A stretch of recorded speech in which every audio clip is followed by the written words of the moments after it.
Hello again. We've reached the end of the road.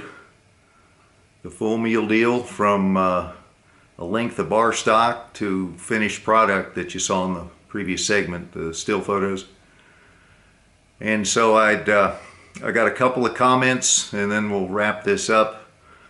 One is I don't want anybody thinking that I'm advocating for a particular methodology or set of techniques as being the only way or the right way or any of that type of thing.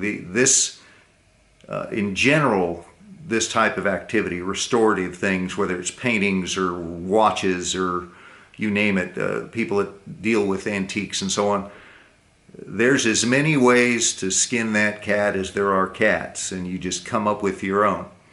And what I'm trying to do with this video set is just to show you maybe some shortcuts that if you love this game and you keep at it, you will always come up with your own methods. It just might shorten your journey a little bit to adopt methods that somebody else has already figured out, determined that they work.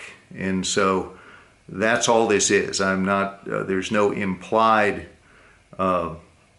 notion of my way or the highway or anything of that sort. There's whatever works, and you've seen the results. Every step was recorded from beginning to end. This is what you would have seen had you visited my shop, which is what gave rise to this entire notion that have a virtual ride along for an afternoon to watch what I do. And the second thing is the motivation behind all this, that the people who are attracted to repair work are made of a little different stuff than most of the people in the pipe shop world. Most of the people that fall in love with pipes and love to work with their hands, they're the creatives. They tend to want to make new pipes. They're ridiculously talented and artistic. I could never hope to be one of those people. I get asked a lot, when are you going to start making pipes now that you can fix them? It's not the same game at all. I'm not capable of what those guys do. They leave me stunned. I see a lot of very high-end stuff. I'm not cut out for that. There's also a human side of this that I tell people when they're interested in this subject. I say it's more about what motivates you even than technical ability or lack of artistic ability, all that kind of stuff, or presence of artistic ability. And it's I feel like a veterinarian who saves family pets. And that sounds a little ridiculous, but it goes like this. Pipes are our friends. We who have smoked for a long time have racks of friends. We might have gotten them at special occasions, gifts. We can remember them, their lives. We can recall it. That's much of the enjoyment. And you almost talk to them. Not quite, but almost.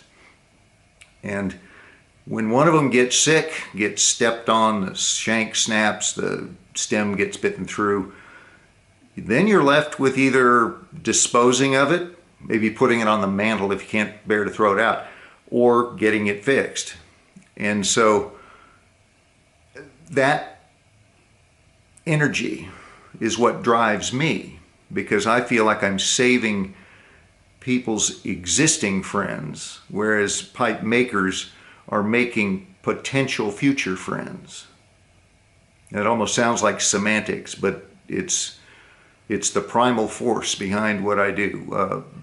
The people that contact me to work on their stuff, we will stay in contact frequently during the process. I'll send them photos, they'll tell me the backstory, I can quiz them on preferences and let them select materials, whatever it might be. But it's very much the energy, the dynamic is of working on their pet Airedale that's ill or something. You know, it's a living thing almost. It once was living, don't forget. And the satisfaction of their getting their friend back in their life is what drives me. That's the primal energy source for all this. So if that makes sense to you, then you're cut out for this. Then you ought to be a repairman. And the pipe world certainly needs more repairmen. And I'm gauging that simply by the level of demand that I get.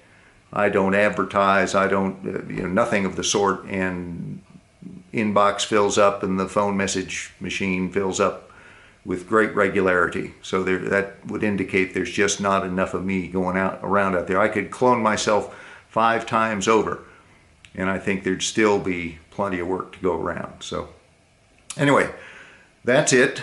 Hope you enjoyed it. Thanks for watching all that corny stuff that I'm supposed to say at the end of a video. This is my first ever attempt in this type of thing, other than a kid that I hired for 50 bucks to make something years and years ago that didn't turn out very well. So this is my first self-produced effort at this. If it seems to work, I might do some more. No promises, I don't know.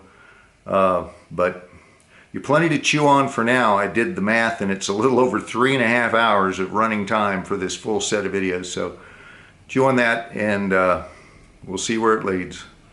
Thanks again. Later, guys.